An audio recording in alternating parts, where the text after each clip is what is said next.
Good afternoon. My name is Jim Turk, and I'm the director of the Center for Free Expression. And I'd like to welcome you to today's presentation of the 2022 Peter Bryce Prize for Whistleblowing.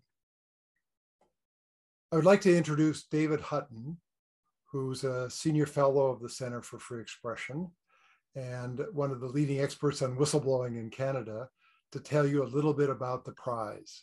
David? Hello.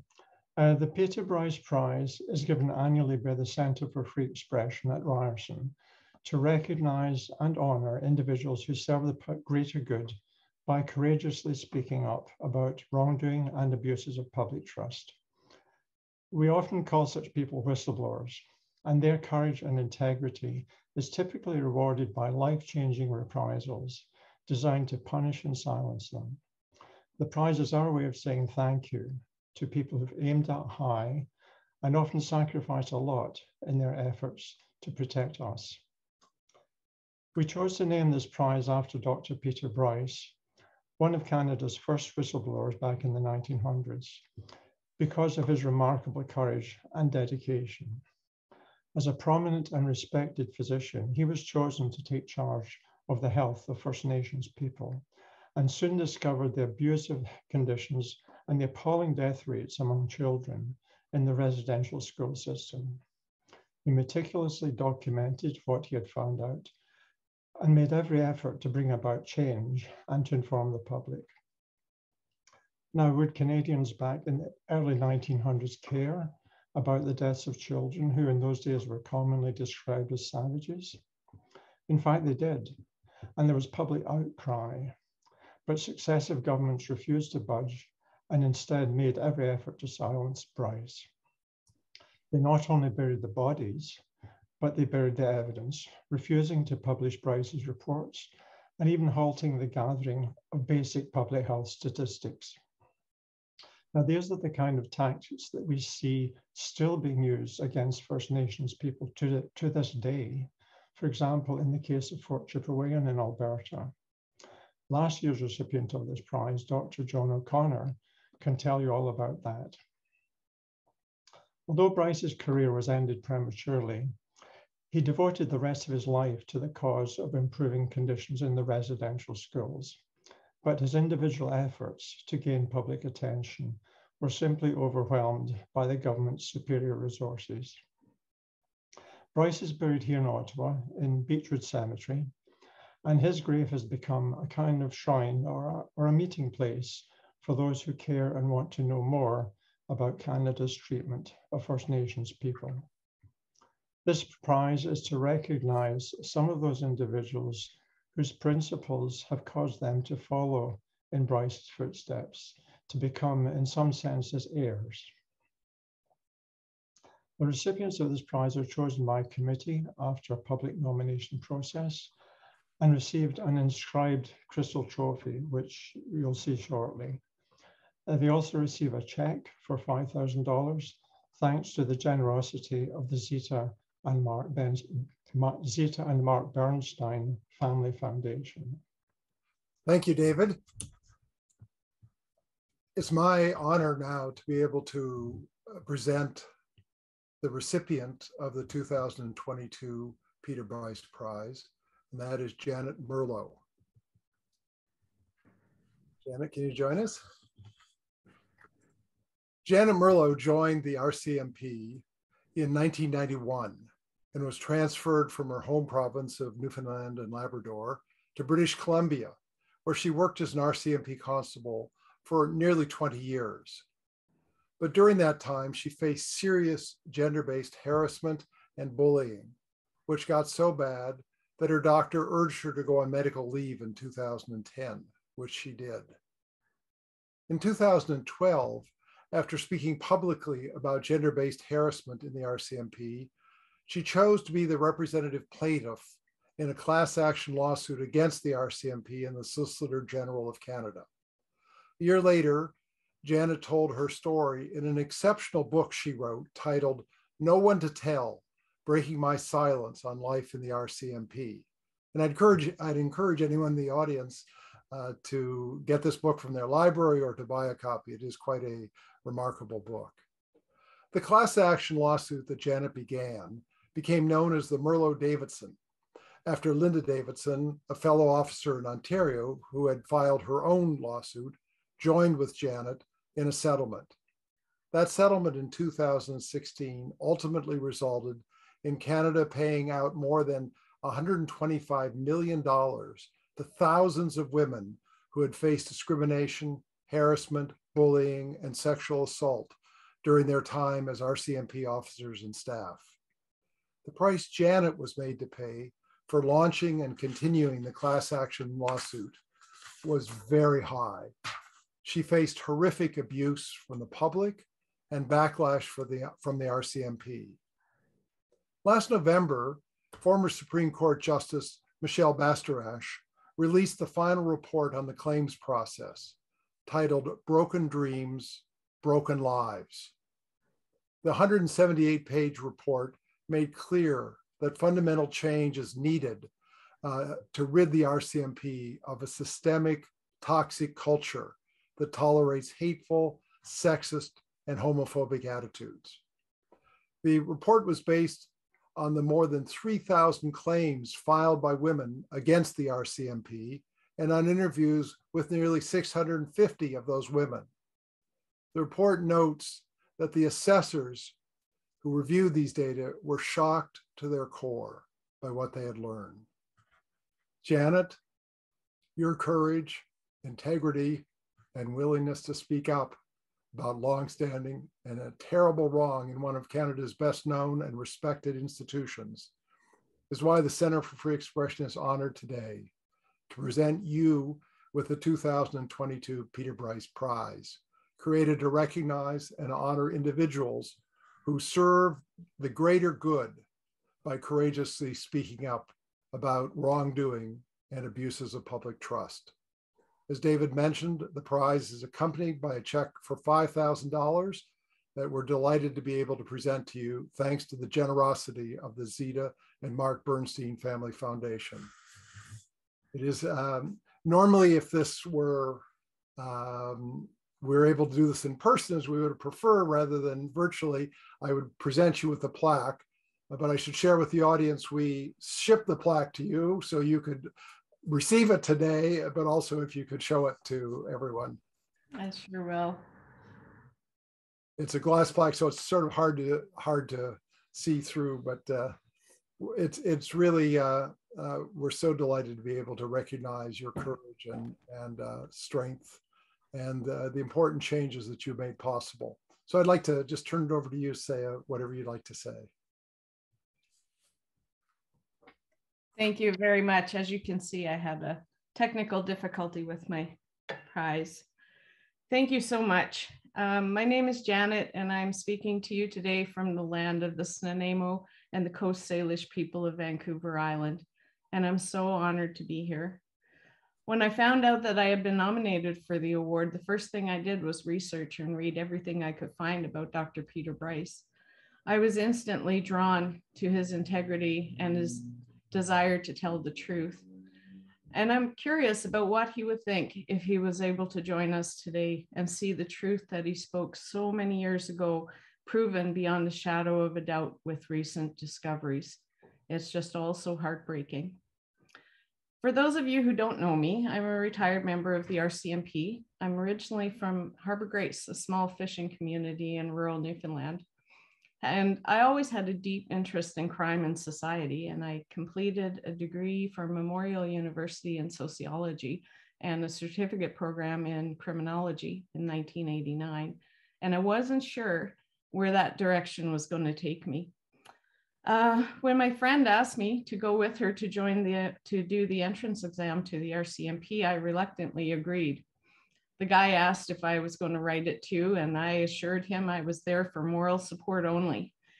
And he grinned and he said, yeah, you probably couldn't pass it anyway. So I accepted that challenge and away we went. I was part of Troop 27 in basic training in Regina in 1991. It was common there for the drill corporal to yell out to us, what was the worst year in the history of the RCMP? And we were expected to yell back, 1974, Corporal. And why was 1974 the worst year? Because that's the first year women were allowed in, Corporal. People often ask what types of harassment we've all experienced, and I could perhaps go on all day. Some of it I've never talked about publicly. I was first posted in Nanaimo, and the watch commander on my shift had a life-size naked blow-up doll. He would inflate it on night shifts and stand it up near his file cabinet. And when the females went into his office to submit files for reading, he would ask us to stand next to it so he could compare our statures. After some time, when I was married and had to bring in a note from my doctor to confirm a pregnancy and to be assigned office duties, the doctor or the officer who I had to submit this letter to was very angry. He yelled and he cursed and he name called. He told me that I'd better get my priorities straight. Either I was going to have a career in the RCMP or I was going to pop out kids my whole life. He ordered me out of his office. And when I was leaving, he had some advice for me. His advice was, keep your effing legs closed the next time. We went on to have a second daughter, but not for 5 years.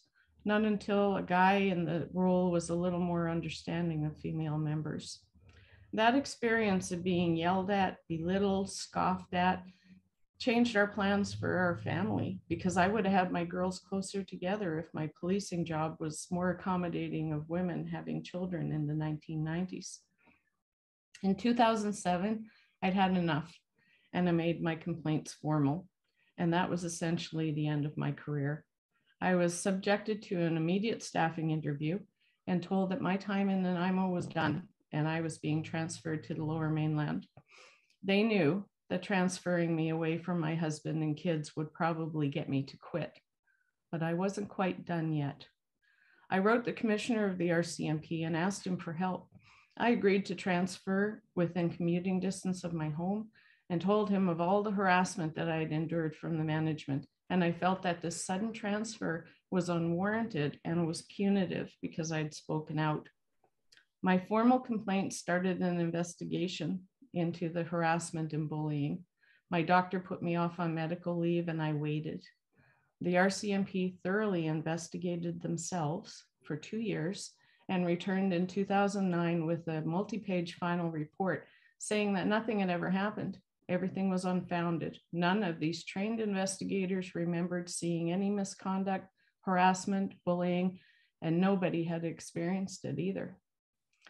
And I knew that wasn't accurate, because a lot of the women that had told me they'd been interviewed in the process said that they had been given the chance to tell their stories too. So where were their statements? I asked the RCMP, I got no answers. I filed a formal ATIP, access to information, for the copies of their statements, and it was rejected. 25 months after my letter to the commissioner begging him for help, I got a letter in the mail from his office telling me how seriously he took complaints of harassment within the force and promised he would look into it. That was 25 months after I wrote him asking for help. In 2010, I left the force taking a medical pension because my doctors felt it was too toxic to ever return to. I'd been diagnosed with PTSD. My hair was falling out. When I go into the police station, I'd go in through the door and I'd automatically run to the washroom to throw up. That was the effect of going into work had on me, and my career was done. I wrote a scathing exit interview and sent it off to the RCMP, promising one day I would out their treatment of women and write a book about it. The interview sheet was about 4 pages long, and by the time I was done, it was about 10 pages long, full of very tiny, angry handwriting. In 2011, my troopmate Katherine Galliford did a CBC interview about the harassment she'd endured. Katherine had been the spokesperson for the Picton serial killing in Vancouver and was a familiar face to many. But in 2011, she sat there very thin and slouched, wearing a baseball hat, while she talked about her journey. And she was broken, just like me, for the same reasons. So a few of us connected after that interview, and we sought options outside the force. And on March 2012, I became the representative plaintiff in the class action lawsuit. Initially, Commissioner Paulson said that our complaints were sensational and outlandish. At that point, I'd lost my career. Wayne and I were recently divorced. I was now a single mom, and I felt I'd lost everything. There was nothing about my life at that point that was sensational.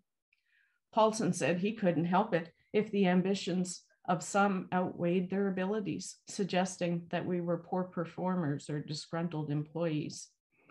By the time of the announcement of a settlement in our lawsuit 4 years later, 500 women had come forward, and our lawyers felt that the number might double. At the national apology, Paulson shed tears. He apologized, and he promised that the fists of God would come down on anybody caught doing this reprehensible behavior. And then he was gone, retired. Brenda Lucky was appointed, and since then has done very little to change the toxic environment in the force. In the end, over 3,200 women came forward, almost 1 in 4 of every woman who's ever worked for the RCMP. The final report by Justice Bastarash, who was the adjudicator of our claims, included 130 rapes of employees of the RCMP by police officers. I have met a lot of people through this process, and the statements I've heard include not only sexual assault, but sexual harassment, groping, horrible practical jokes causing serious lifelong injuries, unlawful confinement, assault causing bodily harm, pepper spraying, theft, fraud, and again, I could go on probably all day. Today, here before you, I can honestly say that I have not heard of one person investigated, suspended, charged, or fired as a result of our lawsuit, in which the federal government paid out well over $100 million. Not one.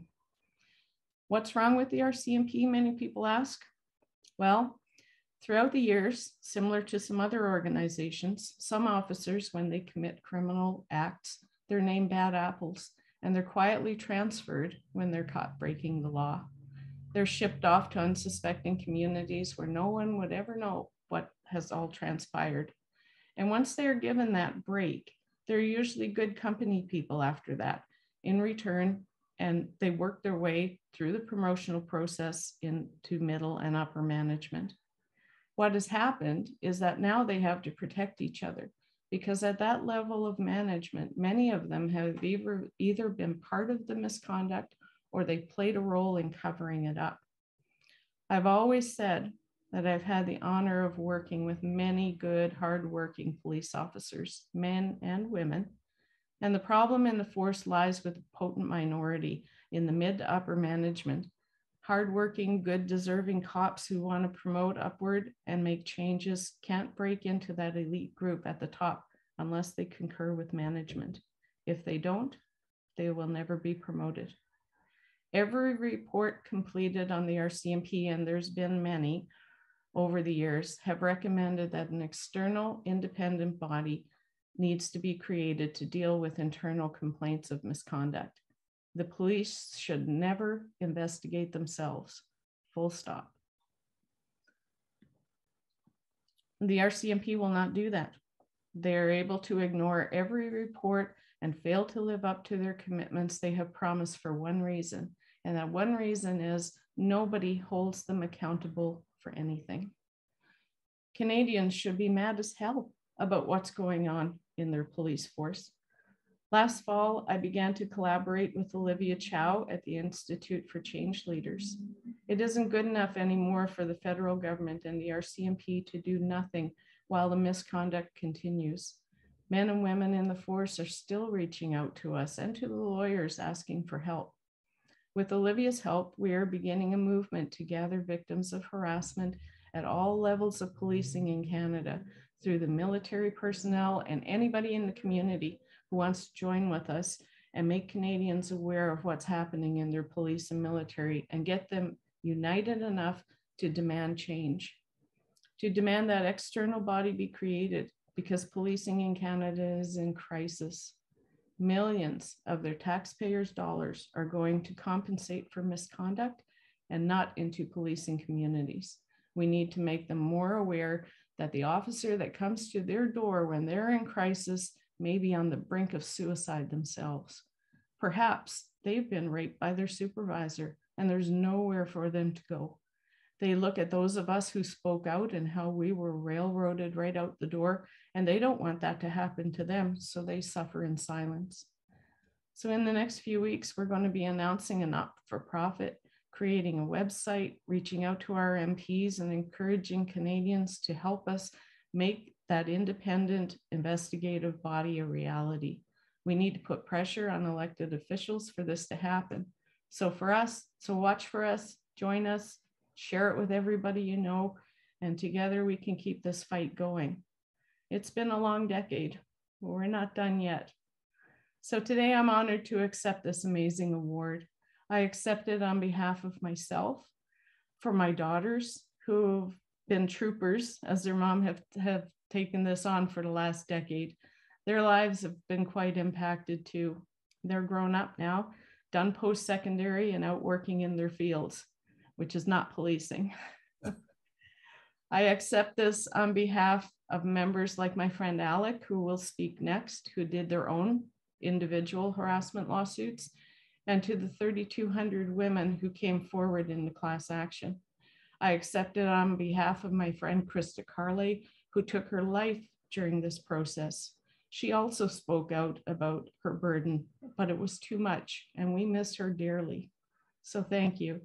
I'm honored, humbled to be given an award in the name of Dr. Bryce. The fire is still burning to see the changes that need to be made in the RCMP. Canadians deserve a healthy, well-managed police force. If only Commissioner Lucky had half the passion to do the right thing as we do. Thank you. Thank you, Janet. I'd like to now introduce Alec Fox. Alec is, as Janet mentioned, a friend, RCMP constable, and knows well what Janet has been going through. So, Alec? Janet, this is a true honor and privilege to introduce you to the Canadian public. When we join the RCMP, we are taught to have values that we're to hold while we work for our communities. They're honesty, integrity, professionalism, compassion, accountability, and respect. You have exemplified that throughout your career and throughout the 10-year-long battle with the RCMP. Not only did you stand up for yourself, you stood up for 3,200 other women and you gave them a voice. The result of that voice was a scathing report against the RCMP called Broken Lives and Broken Dreams. What the public doesn't know is the absolute tremendous barriers that occurred to these women and their lives. And you fielded many calls from these women personally. I've walked alongside you the last 10 years, and I've heard the stories from many of these women, and the burdens from these women is just insurmountable. Both you and I have lost personal friends on this battle. Krista Carley, I will mention her. She spoke out against sexual assault, and she lost her battle with post-traumatic stress disorder. It was tragic. Katherine Galliford and Krista Carley are both your troopmates, and I'm going to challenge you. They say the worst year of the RCMP is when women join the force, but may I suggest to you the best year of the RCMP was 1991, when Janet Merlo, Katherine Galliford, Krista Carley, and many other women stepped into the light and said, no more. What you did was a true David and Goliath moment.